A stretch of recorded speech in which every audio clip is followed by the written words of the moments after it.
Hello everybody, we are back today talking about who the worst team in the CFL could be this season for the 2023 campaign. So before we start, I wanted to say please make sure to subscribe to my channel if you're new to me, new to the CFL, whatever the case may be. I'd love to have you here along the way as I try to do this as a career. That being said, let's go down into it. So I don't have any notes for this. I just thought about this today and I really get to thinking, who would be the worst team in the league this year?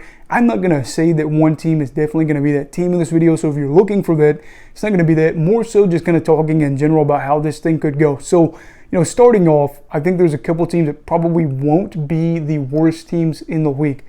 Winnipeg and Calgary really stick out to me. So, Winnipeg, on paper, they look like the best team in the league, or at least one of the best teams in the league, and they look poised to have more success. I would say at the moment, I have them as the best team in the league, and I expect them to have the most regular season success, along with probably a good chance at winning the Grey Cup yet again. So I'm going to say that Winnipeg, there's no way that they finished as the worst team in the league.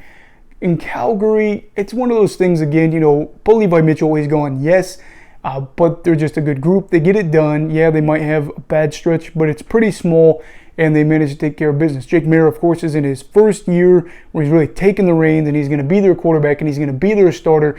Could there be some bumps along the way? Maybe. But at worst, I see Calgary being like an average or a little bit above average team at worst. I wouldn't be surprised to see a 11-7, 12-6, 13-5 year from them.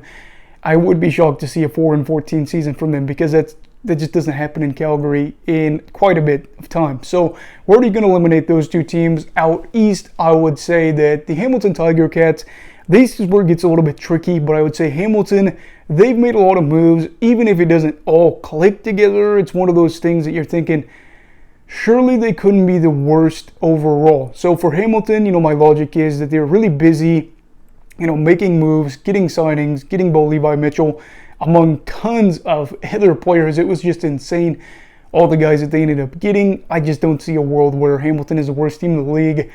If things click, I could very well see them in the Grey Cup again. One of those things, though, that again, you're kind of wondering where Hamilton sits, but I can tell you right now, not worse. Other than that, you're looking, at the remaining 6 teams. You've got the BC Lions, Edmonton Elks, Saskatchewan Roughriders, Montreal Alouettes. You have the Toronto Argonauts, Ottawa Redblacks. Out of those 6 teams, who am I looking at here? Montreal, I think, is one of those sneaky picks that people think everybody is, kind of leaning towards they'll be bad. Really depends on A, how well Cody Fajardo plays, and then B, how healthy he is. Because I do think that he's going to be the straw that stirs the drink this year for the Owls. Will the defense be an issue? Will penalties be an issue that is kind of a big talking point for them? I don't know. And again, there's a lot of weird things going on in Montreal, a lot of moving pieces as they bring over Moss, of course, to be the head coach there. He hasn't been a head coach for a while now, so you're kind of wondering if he's going to be able to just step right back into it and kind of shake off his stint with the Riders or not. I don't think that they'll be the worst team in the league this year, so we're going to say that they probably won't. But we'll see. Now, Toronto, the Argonauts, I'm just kind of bouncing around, by the way. The Argonauts are one of those weird teams where you wonder maybe they're coming off the Grey Cup. They've had back-to-back really good years. I look at this roster on paper, and I'm thinking this is a pretty good team. This is a team that I like a lot. Their linebacker group with McManus, with Williams, with Mwamba, etc. They just got a lot to like about this team. They re-signed Curly Gittens Jr., Norris Daniels, all these guys. They just went out and they took care of business. But the biggest thing is quarterback play, because I think that's going to be the concerning thing. Chad Kelly looks to be the starter this year for them. Kelly has little to no experience in the CFL. Of course, he stepped in the Grey Cup and had some good moments there as well. But most of his reps came against the Owls' backup players in the last game of the regular season last year. I do worry that if Kelly's play slides off a little bit, that Toronto could take the deep dive. Even though their team overall looks pretty good, I don't think they will be the worst, but we will keep an eye on out for early in the year. Toronto could go out and try to make a trade. Maybe Evans for them could be a guy that they look at from the Lions. I really don't know. But look out for Toronto. We'll switch back over west before bouncing back east. So you have the BC Lions, Edmonton Elks, and the Saskatchewan Roughriders. BC Lions, I really don't see a world where they're the worst team in the league. I do feel weird about the Lions. I feel like they could finish anywhere from like 8-10 to, 12-6. This is a club that's got a lot of potential, and I think the offense really could click. It just depends on Vern and how well things go with him. But I like a lot of things about this roster, and I do feel like that they are consistently good enough to be a average team, kind of hovering around there. And their ceiling, I do think, is a potential run to a deep playoff push. I don't know if they'd win the Grey Cup. Anything can happen, of course, but I don't see them being the worst. Worst case scenario, if Vernon Adams Jr., that has had some injury issues, is down, that you have Dane Evans as a backup, so that is something to watch out for them. Edmonton Elks. This is one of those teams that I do lean towards being one of the worst teams in the league this year, just because the West is really strong, playing a lot of those divisional games. You wonder. Taylor Cornelius did take a step forward this past year.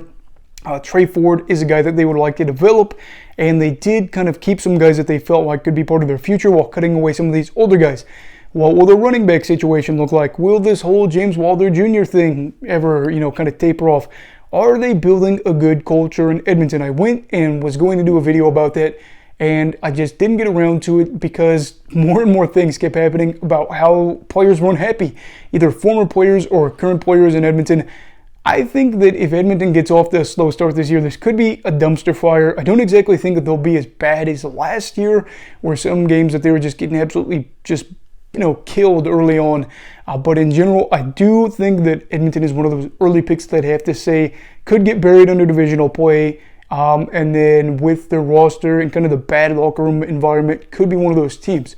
Going back east before going back over west, we're going to talk about the Ottawa Redblacks. This club, again, the East is so hard to pick. I really do wonder a little bit about what's going on here because Caleb Evans is gone. He's went to Montreal, and their current backup right now is Nick Arbuckle. I was a big proponent for Arbuckle, but I do wonder this year if he was thrown into a starting role, if he'd be okay. Jeremiah Masoli, how he plays is going to dictate how this team plays. Of course, they've got Ackland, they've got Evans. Evans is kind of one of those guys that you do wonder a little bit about.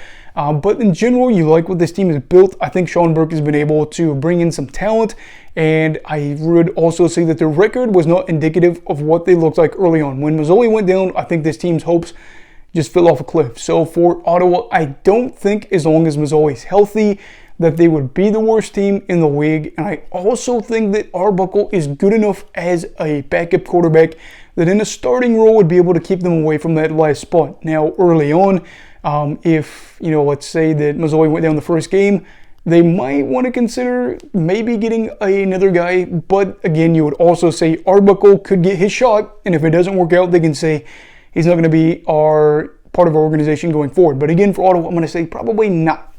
Now, moving over to the Saskatchewan Roughriders, for the final team. Sorry, this is the last of 4 videos that I'm recording. But yeah, so for the Saskatchewan Roughriders, one of those teams that also people are unsure of. Saskatchewan's ceiling, I think, is good enough to make a playoff spot if BC struggles or if they make a crossover. However, much like Edmonton, they are going through a lot of change, and they lost Cody Fajardo, one of the most exciting quarterbacks, I would say, to watch, for better or worse, in Saskatchewan in recent memory for their quarterbacks. They do have an old man, Trevor Harris, now that is experienced. The biggest thing for me is they brought in a lot of old guys that you do wonder if they're still up to the task. If they click, that's good. Of course, you got Jake Winicky that has that connection with Trevor Harris back in Montreal. But another thing that I worry about here too is that offensive line. It allowed a lot of sacks. The good news is Harris, while being a pocket passer, is viewed as a guy that gets the ball out much faster than Fajardo. So if you're thinking maybe Winicky can get a lot of these early crossing routes, stuff like that to move the ball. Hickson, I believe, is still there. Morrow is. So if you get Hickson and Morrow involved early and go there, that's going to be good. Ken Shaver-Baker might miss some time early in the year. We're not sure yet. So I do worry about that a little bit. I don't think Saskatchewan will be the worst team in the league. Again, I kind of am leaning mainly towards Edmonton. I'm not saying it's for a sure thing, but again, Harris is old. They brought in some other guys that are a little bit older. I think they brought in Walker as well after he had a stint with Edmonton again.